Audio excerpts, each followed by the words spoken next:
Зіма ў гэтым годзе падае сапраўдныя сюрпрызы. То слупок тэрмометра апускаецца да мінус 15-20 градусаў, то раптам паднімецца да плюс 1.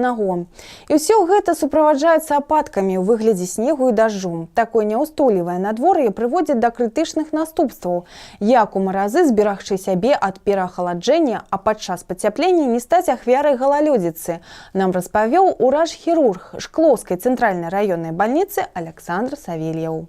Зіма і галалёд у некаторым плане з'яўляюцца роднаснымі словамі. Галалёд уяўляе вялікую небяспеку для здароўя пешаходаў. Варта неасцярожна ступіць на яго, як у лепшым выпадку моцны удар забяспечаны. Як адзначаюць шклоўскія медыкі, у параўнанні з мінулым годам галалёдныя траўмы зменшыліся на 30%. Девушкам-модницам, наверное, сразу нужно сказать, что отказаться от высоких каблуков со шпильками, носить обувь с хорошим протектором, на достаточно хорошей платформе, чтобы подошва была рифленая.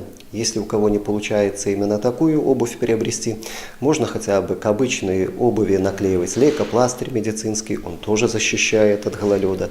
Или приклеивать с помощью универсальных клеев наждачную бумагу к подошве, это тоже помогает удержаться на скользкой дороге.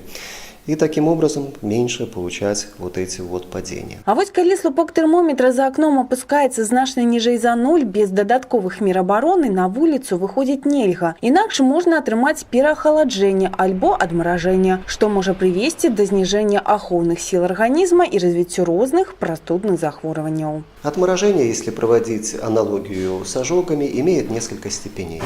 Первая, вторая, третья и даже четвертая степень. Первая степень самая легкая, встречаются с ней, наверное, банально каждый человек на улице. Это переохлаждение местной кожи, побеление кожных покровов. А когда проходит вот воздействие этого холода, покраснение, отек, зуд, болезненность. А при вторых и последующих степенях образуется на месте переохлажденных участков пузыри.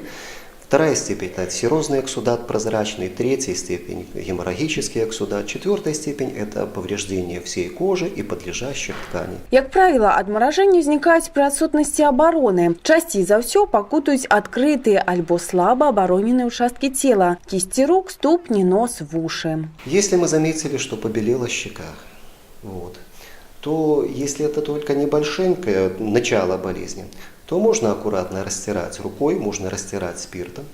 Но если отморожение мы видим, что довольно сильное, и человек долго находился на открытом воздухе, вот такие вот механические воздействия, как растирание, разминание пальцев, не рекомендуются. В таких случаях рекомендуют человека поместить в теплые помещения. Если это конечности, можно в воду, руки или ноги поместить. Но изначально температура должна быть невысокой. 34 градуса, то есть это начальный этап согревания. А потом, по мере того, как конечности согреваются, пальчики согреваются, температуру жидкости можно увеличивать. Памятайте, что лепшы способ выйти з непрыемнага становішча – гэта у яго не трапляць. Калі вы не любіце экстрэмальныя адчуванні, у моцны мароз старайцеся не выходзіць з дома без асаблівай на тое неабходнасці.